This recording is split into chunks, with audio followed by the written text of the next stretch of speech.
नमस्कार, मी पंजाब द हवामान अभ्यासक मुक्काम पोस्ट गोगली धामणगाव तालुका सेलू जिल्हा परभणी। राज्यामध्ये 4 जुलैपासून ते 10-11 जुलैपर्यंत जोरदार पाऊस पडणार आहे। वडे नाले वाहणारा पाऊस पडणार आहे। ठिकठिकाणी छोटे छोटे तळे असतील तर त्याच्यामध्ये पाणी येणार आहे, म्हणून हा अंदाज लक्षात घ्यायचा। एकंदरीत परिस्थिती बघायची झाली तर राज्यामध्ये म्हणजे सध्या आता एकदम पाऊस एकदम बंद होणारच नाही, चालूच राहणार आहे, म्हणून हा अंदाज सर्व शेतकऱ्यांना लक्षात घ्यायचा। अचानक जर कधी वातावरण झालं तर लगेच एक मी ताबडतोब मेसेज देतच असतो, पण तरी परंतु सर्व शेतकऱ्याला सांगू इच्छितो ह्या 3-4 दिवसामध्ये 3 जुलैपर्यंत तुम्ही शेतीचे कामे आटपा, कारण की राज्यामध्ये 4 ते 10 दररोज वेगवेगळ्या भागात जोराचा पाऊस पडणार आहे, म्हणून हा अंदाज लक्षात घ्यायचा।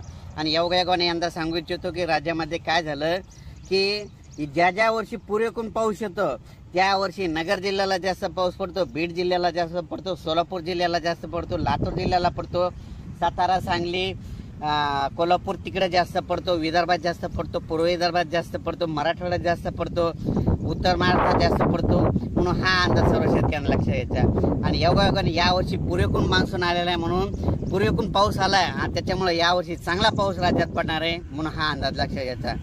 म्हणून सर्व परत सांगतो की राज्यामध्ये 4 जुलै ते 11 जुलैपर्यंत राज्यात चांगला पाऊस पडणार आहे, म्हणजे वडे नाले वाहणारा पाऊस असणार आहे। दररोज वेगवेगळ्या भागात पडन पण पाणीच पाणी होणार आहे, म्हणून हा अंदाज सर्व शेतकऱ्यांना लक्षात घ्यायचा।